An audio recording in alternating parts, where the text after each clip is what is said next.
To baya ga shi kalamai da shi a Peter Obi dan takarar shugabancin kasa a ita jam'iyyar Labour Party, akwai baitu da ake ganin cewa wanda ake alakantawa da shi kuma dan takarar shugabancin kasa na jam'iyyar APC a Asiwaju Bola Ahmed Tinubu, wanda ake bayyana cewa da akwai shirye-shirye ko makarkashiyar cewa da zarar ya dare kan karagar mulki na shugabancin Najeriya, shalkwatan Najeriya da ke birnin tarayyar Abuja za ta koma jihar Lagos. Na gani a social media, na gani Olumide a Facebook yana cewa su kawai jira suke a ratsar da Tinubu yi masa alkawarin cewa cikin kwana 90 zai mai da headquarter daga Abuja ta koma Lagos. Mai komawa ya koma, wanda bai komawa kamar yadda Babangida ba da umarni, wanda bai komawa ma'aikacin gwamnati ya rasa aikinsa. Na gani na karanta sai ne dariya na ce gaskiya ne, biri ya yi kama da mutum. Ga can ana ta gyaran Dodan Barracks, kasan shugaban kasa ya ɗauki Dodan Barracks ya ba Yarabawa ta kwicin ƙuri'un da suka bashi wanda ba su kai na jiha Arewa ba. Ya ɗauki Dodan Barracks ya ba su, ya ɗauki Surulere Stadium ya ba su, ya ɗauki manyan kaddarorin gwamnati tarayya ya ba su. Ana can ana gyaran Dodan Barracks yanzu da niyyar cewa in Tinubu ci zaɓe bayan kwana 90 abin da ya mashi shugabannin Yarba alkawari kenan, zai koma gaba ɗaya da cibiyar gwamnati zuwa Lagos. Shi abin da yake cewa inyamurai sun kwace Abuja, kuma akwai Boko Haram a Abuja, saboda haka wannan dalilan guda biyu musamman na Boko Haram zai bada a matsayin ya mai da jiha, ya mai da birnin tarayya daga Abuja zuwa Lagos. Muna fatan kada Allah ya nama rana, kuma tunanin shi zai ci zaɓe mafarki ne yake yi, babban mafarki, saboda zaben nan yana da matakai.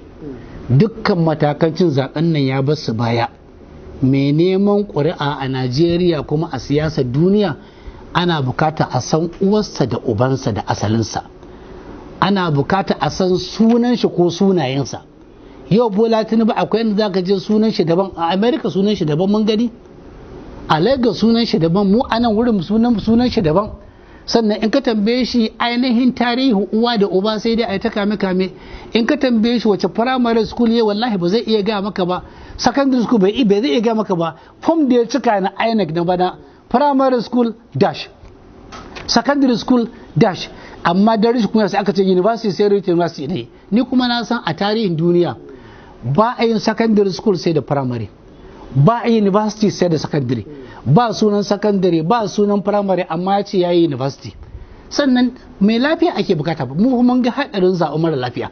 Mutumin nan in ya tsaya hannun shi karma, jikin shi karma, in ya zo na ra'ayi zo na za ka ga rigar shi ta jike, saboda me, saboda ya kai tsohon da bai iya rike fitsari.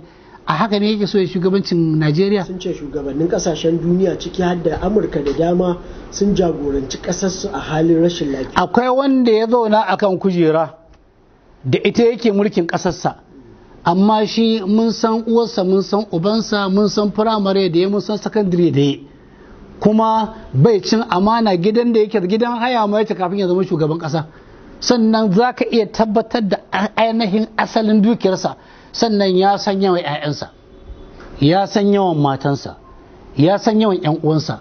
Sannan ba inda aka yi wannan shugaban kasan raddin cewa yana kwakwalla kuɗi biliyan 50 daga jihar sa kowace shekara ko daga ƙasa kowace shekara.